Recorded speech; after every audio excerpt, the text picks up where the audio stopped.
Salam olahraga, apa kabar teman-teman semua? Semoga dalam keadaan sehat. Mengenai dari laga gambar malam dari keseluruhan itu masuk ya. Mudah-mudahan untuk laga malam hari ini lebih baik, dimana saya akan membahas sekitar ada 6 laga ya. Oke, kemarin GP itu masih ada LH ya. Di laga ini Lyon menghadapi Salzburg, tim yang diunggulkan yaitu nampaknya tuan rumah Olympique Lyon ya. Terlihat di laga ini Olympique Lyon diprediksi dengan formasi 4-2-3-1. Oke. Jadi untuk laga ini setelah melihat dari forma 5 laga terakhir untuk kedua tim dan beberapa pemain yang absen, oke, kalian bisa melihat Lyon ada sekitar 3 pemain yang akan absen, sedangkan untuk Salzburg ada 6 pemain. Tapi itu tidak akan menjadi jaminan untuk Lyon bisa mudah meraih kemenangan di kandang. Kemungkinan besar Lyon ini akan cukup sulit ya. Laga bisa selisih 1 gol ataupun 90 menit bisa berakhir di skor imbang. Kemudian memasuki di laga yang kedua, saya membahas pertandingan Panathinaikos menghadapi Heracles. Terlihat di laga ini Panathinaikos dengan formasi 4-2-3-1, Heracles dengan formasi yang sama ya.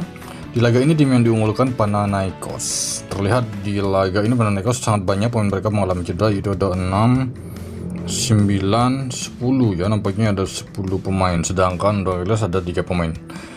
Forma kandang Panathinaikos 5 laga terakhir, oke, kalian bisa melihat 2 kemenangan 3 seri, sedangkan Heracles 5 laga terakhir 1 kemenangan 2 seri dan 2 kekalahan.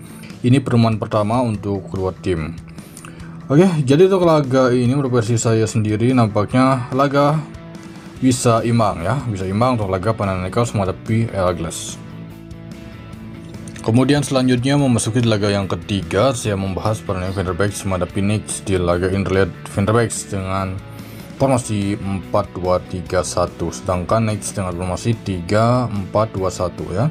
Terlihat di laga ini Fenerbahce ada sekitar 7 pemain mereka yang akan absen dan 6 pemain dari kubu tim tamu Nice ya.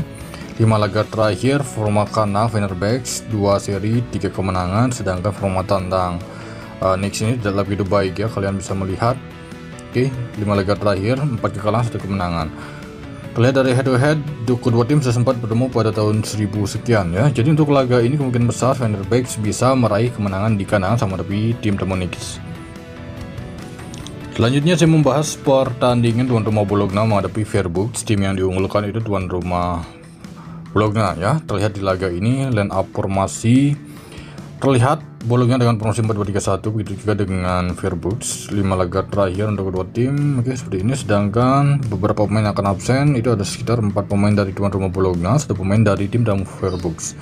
Forma kandang Bologna 2 kekalahan 3 kemenangan. Forma tandang Freiburg, oke, ini cukup baik ya. Freiburg cukup konsisten saat forma tandang mereka, sedangkan Bologna cukup solid ya. Tidak ada kemungkinan kedua tim akan mampu mencetak gol, kemudian untuk laga ini selisih 1 gol ataupun Freiburg bisa meraih kemenangan di laga ini. Kemudian memasuki di laga yang terakhir, saya membahas pertandingan tuan rumah AS Roma menghadapi Lille. Terlihat di laga ini Roma dengan formasi 3-4-1-2 ya, sedangkan Lille dengan formasi 4-2-3-1. Kelvin Verdong akan menjadi starter di laga ini ya, oke.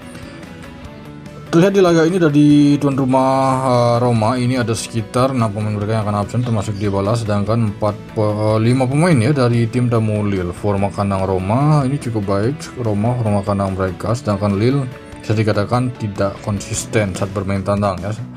Untuk laga ini dalam bentuk kemungkinan AS Roma bisa meraih kemenangan di kandang saat menghadapi tim tamu Lille ya.